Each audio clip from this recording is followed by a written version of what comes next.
Well, it's been claimed the carbon tax has hit many Australians harder than expected. New South Wales Opposition Treasurer Mike Baird has blamed power price hikes on the first year of carbon tax costs, saying it will leave the state with a bill worth almost $1 billion, which will ultimately be passed on to consumers. Under the tax, householders have already seen their power bills rise by almost $200 a year, according to a 2011 report issued by the Energy Users Association of Australia.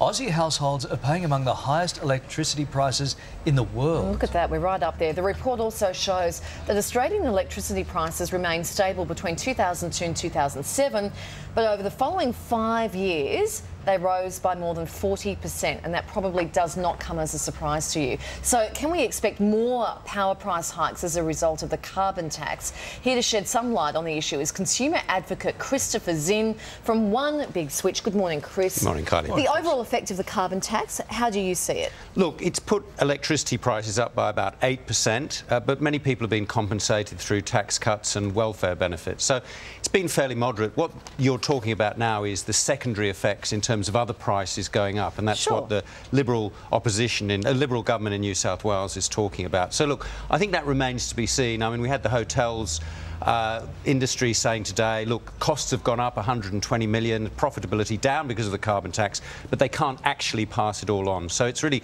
a question of how much can be passed on, and the regulators look very closely to make sure there isn't an over-generous passing on. Well, let's talk about that passing on concept. I mean, how will the cost of the carbon tax impact, actually, the people of New South Wales? So far, according to the modelling, it hasn't been that bad. In terms of New South Wales, what the government here is talking about is they want to sell a whole lot of electricity assets, and they say that the value of those has been degraded because of the carbon tax. So that's a loss which might have to be borne by consumers. But look, we can expect electricity prices to go up, not as steeply as they have in the past in New South Wales, but it's certainly going up in places like Queensland and the Northern Territory, perhaps even more. How much? I think we've got a graphic to take a look at how much we can expect. Yeah, well, this is New South Wales, according to the big providers. So it's, you know, we've seen increases of 18% last year, so it's far more moderate coming on. But I would still say, you know, electricity prices are going to be going up. And in fact, it's not here. Gas prices are really scheduled to go through the roof much more severely than electricity. For those who have gas, start thinking about it because the price is scheduled to go up.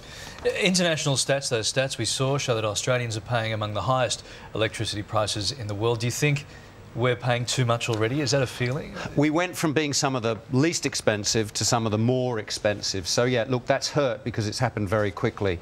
Are we paying too much? Look, there's lots of regulators that look at it. One of the reasons we're paying so much is because there's been enormous investment in the poles and wires to make up for what's called the peak demand, because we've been using so much more. Because of the high prices, we're actually using, less.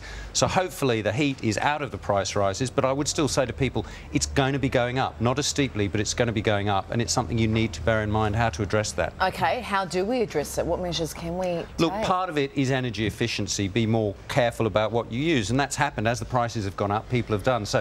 Hot water use, that's, you know, can be a quarter of your electricity bill if you have an electric hot water. Think about rooftop hot water. If you go use items in non-peak periods, that can save money. Machines. Like the washing machine, it does make a difference. Not for one wash, but if you do it every time you wash through the year, that makes a difference. And certainly, if you can keep the heat and cool into your house as opposed to letting the heat and cool in from outside, that really makes a saving. So think of all.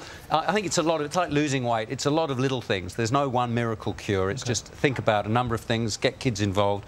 It can be fun, but we need devices to make it easier. What if you want to shop around for a better deal? Where do we start with that? Well, this is what the regulators say. The best single thing you can do is make sure you're not paying more. So many people are actually paying the standard rate. You can get a discounted rate. I'd look at my energy offices, the New South Wales federal government site, New South Wales site. Energy Made Easy is the national federal government energy regulator site, and One Big Switch is our own site, and that will actually give you tips about how to actually save in electricity and find a better deal. And it's those people who start making those decisions and engagement now, who actually, as prices go up and as a lot changes in the electricity market, get prepared now, because you can stand to make much better savings in the future. Is it fair to say that they make it difficult for you to get that information, Chris? Like, look, my head hurts at the thought of ringing up my provider and going, what deal am I on? And I would say this. We've been telling each other for far too long it's too complicated, and as a result, too many of us say, hey, I can't be bothered, not confident in doing it.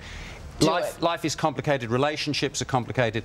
Electricity, is layers, and you just have to peel away the layers and work it.